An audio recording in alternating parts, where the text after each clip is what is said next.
Previously on baseball. Out number 3. Yes, look at the bench. Oh my God, bench is clear. Not to brawl before a championship. Yes. Let's go Sirloins. We win a championship in our first season as the general manager and player. Let's go. We did it, boys. Yes. And player of the game. Who is the player of the... Yes, Cat Stanza, World Series MVP. Let's go, Cat, with a walk-off after being down by a run in the Game 6 to force a decisive Game 7 winner takes all. And yes, here's our team. We are the champions, baby. Check 1, 2, what it do? It's your boy, the Young Montana, and welcome back to Super Mega Baseball 3 franchise mode with the Sirloins. So in the last episode, y'all already know what happened. Well, you kind of can see on the screen here, but if you do not know what happened last episode, go back and watch it, alright? The last couple episodes have been the most epic episodes that we have ever had, okay? I could not imagine us winning a championship ring within the first season as a general manager. This is freaking insane.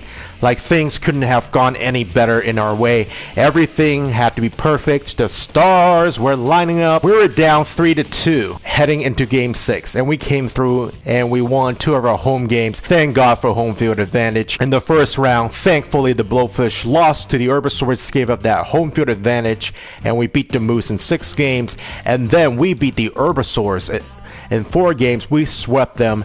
And the last series, man, I tell you, the Nemesis are no joke. I actually looked at the roster of the Nemesis. They have the highest payroll in baseball, so they are actually the real Yankees, not us. And their lineup is completely stacked from top to bottom, as you could see from all the great games that we played. So I didn't show you guys the league leaders and the playoff stats, so I might as well just show you guys the league leaders and the playoffs before we move on to the next off-season. Cat Stanza, I would give her the Triple Crown. You know why? Because that 571 Hera O'Wigglyums average is BS. She did not have enough at bats, I think, but in this game it's kind of glitched. So I'm just going to go ahead and give Cat Stanza the Triple Crown in terms of batting average, home runs, and runs batted in. Cat Stanza, the World Series MVP, is truly the postseason hero, is also the postseason MVP. Okay, batting number 2. On base percentage, Cat Stanza. Once again, I'm not counting Hera O'Wigglyums.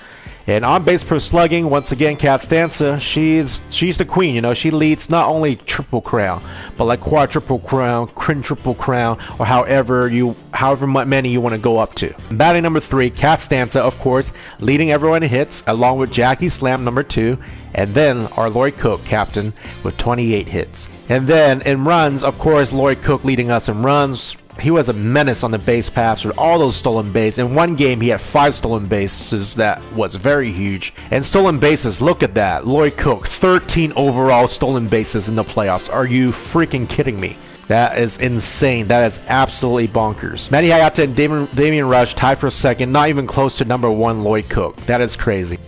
And pitching-wise, Manny Case leading everyone with 3 wins. Thank God. And number 2, Shady and Olaf Slackoff. Also tied for second, I guess, is Christian. His ERA is a little bit high, but he did get his 2 wins. And then earned run average. Shady was so close to getting the perfect earned run average. And saves. Lawrence Wimple, we defeated their star closer. And Whip, Shady, Olaf Slackoff on that list. And I put on batting average. Shady, pretty good, 200. And Olaf Slackoff, 202. And strikeouts. Manny K's actually second in the list in strikeouts. Wow, 19 strikeouts. Almost first. And Heidi Mabetz, of course, got number 1, and Shady was 16, and Olaf Slackoff was 16 as well. Alright, and that's it for your league leaders. And I think we are ready. Okay, I am ready to start the off-season. Okay, so showing up on the screen right now is showing a list of the current roster that we have heading into free agency. So if you look at the left of the color dots, so green are the players that we really definitely want to re-sign. And yellow, maybe resign. If a player doesn't ask for too much money and would kind of like take a pay cut or something like that, and we'll definitely resign that player. And lastly, red, if players that we're not going to resign unless they come really, really cheap. And also, we don't know who's going to retire. We don't know who is going to test free agency. It's all random, so we'll find out. Hopefully not a lot of players test free agency. So usually They are the older players who retire, like for example, Hammerlong Blanc Boomer Platoon might retire. I'm a little nervous, but let's go. Okay, off-season start. After the playoffs end, the off-season begins. At the start of the off-season, some players retire from the league and will no longer take part in the franchise in any way. Oh shit.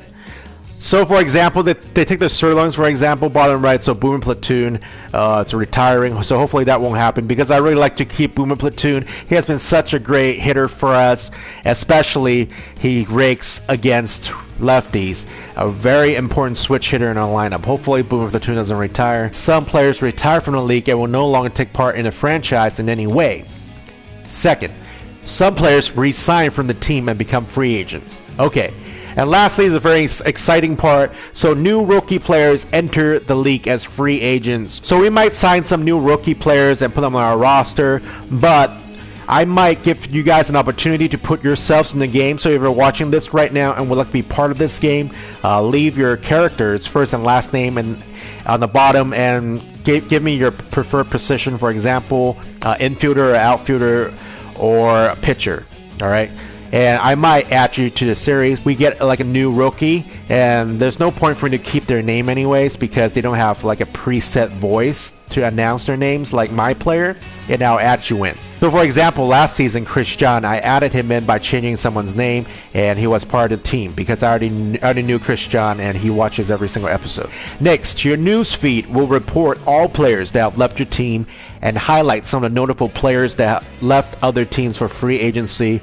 And it's your job during the off-season to resign or replace the players that left your team. You can also make normal sign and release transactions to further improve your team for the next season! Exclamation point. Okay, so if they flash red, they're either retiring or they're asking for more money. Okay, got it. So look at all the player. Oh, Momotobo! Oh no, Filet Jones, it's going to free agency. What the hell? Okay, Catalina Island retired. Momotobo. What?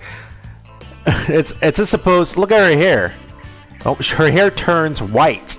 Catalina Island retires to pursue other endeavors, and her hair turns white. What the hell? Is it supposed to happen? Like she turns old or something? Momotobo has been such a great catcher for us. He absolutely came through clutch. He doesn't play every day, but he's a great backup catcher. He's also in the lineup whenever we start against lefties, so good job. And Filet Jones testing free agency. And no, Boomer Platoon testing free agency. Wow.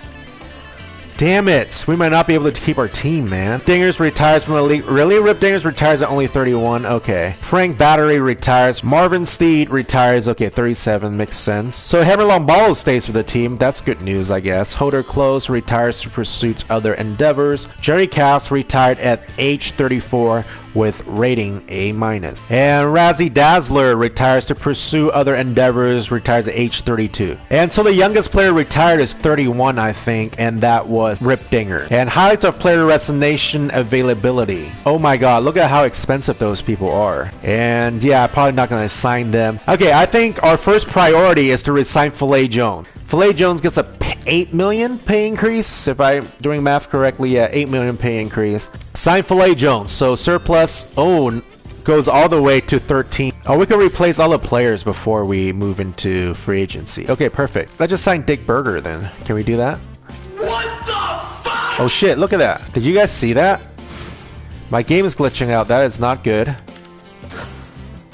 Okay, hopefully my game is not glitched. I've never seen this before. We can negotiate with Boomer, but we cannot afford Boomer Platoon.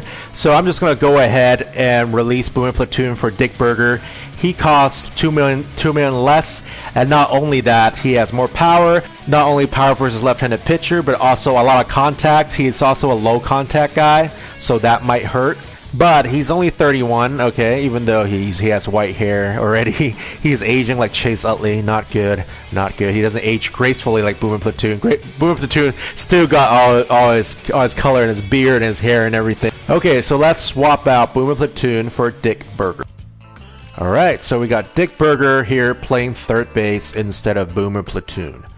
Goodbye, Boomer. It's been fun. Okay, and we're back, and we had to make some really important decisions. So I ultimately decided that Filet Jones is really not worth $14 million. Yes, I get it. He's our cleanup hitter, and he's our RBI man, and he has a lot of power, and whenever RBI man's activated, he's pretty insane, but he's only a B overall. And I know overall is not everything, but a B overall should not cost $14 million.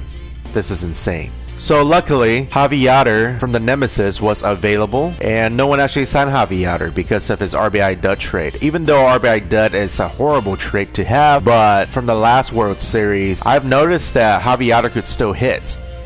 And he's a B+ overall, and he costs a lot less than Filet Jones. Okay, that means you strike out less, and you gain a lot of defense, fielding an arm, but ultimately decided Filet Jones not worth keeping. I know he's asking for the $14 million. He's probably worth it, but I'd rather have a lot more training funds so I could develop my players, I could upgrade my players to show you guys, and I think that's ultimately a lot more important. Other moves that we make at the top, I replaced Bugsy Snugs. I know Bugsy is young, only 27, and he's a B+ overall. Like, why the hell would you get rid of him? His stats are pretty good.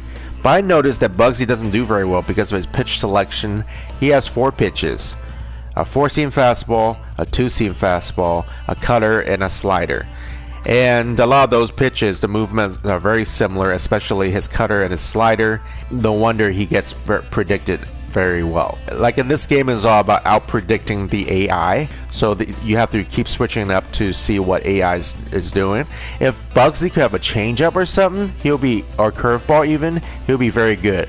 But he hasn't been very good, even though his stats are pretty good because of that. So I decided to go with Jacob Marshmallow.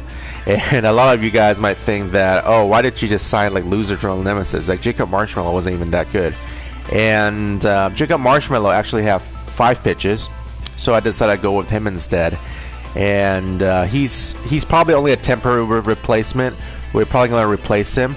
And next thing we did, oh yeah, next thing I forgot to mention that if you see like the sign Supreme, and you might be wondering why we see Supreme on the logo instead of a Sirloins logo as our team, it's because we have officially been sponsored by Supreme. I know.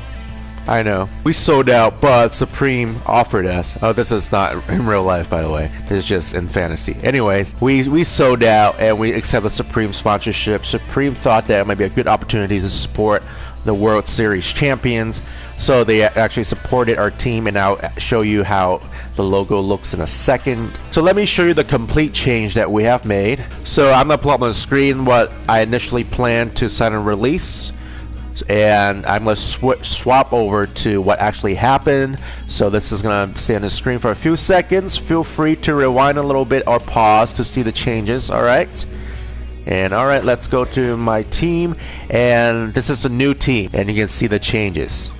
Javi Yatter's main position is right field, but he'll play left field for us because his insane fielding attribute. Hammer Long Ball is back with the team. He actually did not try to retire or test the free agent market. He's going to try for one more championship ring. He's going for a back-to-back ring. Let's see if we can get him that. And Damian Rush, even though we were very frustrated with Damian Rush, especially the end of the season, because he always strikes out because he only has a 12 in contact. But I decided to resign him because he's only 22 years old. This year we have a lot more upgrade opportunities. Hopefully we can get him to upgrade his contact. He just needs like about 20 points upgrade. That's going to be like a few upgrades in contact, but if we get him to upgrade his contact, he'll be really good. Boom Platoon's going to be a huge loss, but he decided to test free agency, and it's not worth it to keep him because he's 38 years old. And Dick Burger is actually the suggestion from Christian, one of my friends and viewers. So thank you, Christian, for the suggestion. And with a name like Dick Burger, come on. And then Jonathan James, it's our new catcher. Jonathan is one of my friends. And once again, if you're watching this and if you want me to name one of the future computer-generated player to name it after you, please leave your character first name and last name, and leave your preferred position, either infielder, outfielder, or pitcher. Anyway, so Jonathan James is going to be the backup catcher to President Anonymous, and he actually had 95 power and only a C+ overall. Not only that, he also has RBI man activated. And we did sign Keisha Mushar to replace the retired Katilina Island, and her stats kind of worry me a little bit because her junk and accuracy is a little low, but she does have a composed badge. She is cheap. She's only 1.9 million. Big acquisition in the bullpen is that we did sign Sirloin Jones, a star closer. He's already 36 years old, but Sirloin Jones, with a name like that, he's perfect for the team. And this team really lacked a star closer that really shut things out for us, and that was one of the biggest concerns last season, and I'm happy that we signed Sirloin Jones. And yeah, Javi Yatter is going to be number 16, and he's going to fit right in. He took Filet Jones's number, perfect, and nothing really changed too much, at least in terms of aesthetics. And he also wears sunglasses like Filet Jones. And other than that, the starting lineup pretty much looks the same. I don't know how the manager is going to put the lineup together yet, so we'll see. Benny Balmer, new addition, going to be number 3 outfielder. And then Dick Berger, going to be number 11. Our bottom 2 players are new, so Keisha Mushara, new player, and Sirloin Jones, star closer. That's it. Welcome your Season 2 Sirloins. Yeah. Okay, that's it for this episode. Thank you guys so much for watching. I am so excited to start Season 2 of the Sirloins. Hopefully, we come up strong once again in this season. I'm excited to see how it unfolds and if we could defend our championship title or not. Alright, this is going to be very exciting. And next game, we are going to play our first game of Season 2. Okay. Like, comment, and subscribe. And once again, I appreciate you for watching, and I will see you in the next episode. Peace.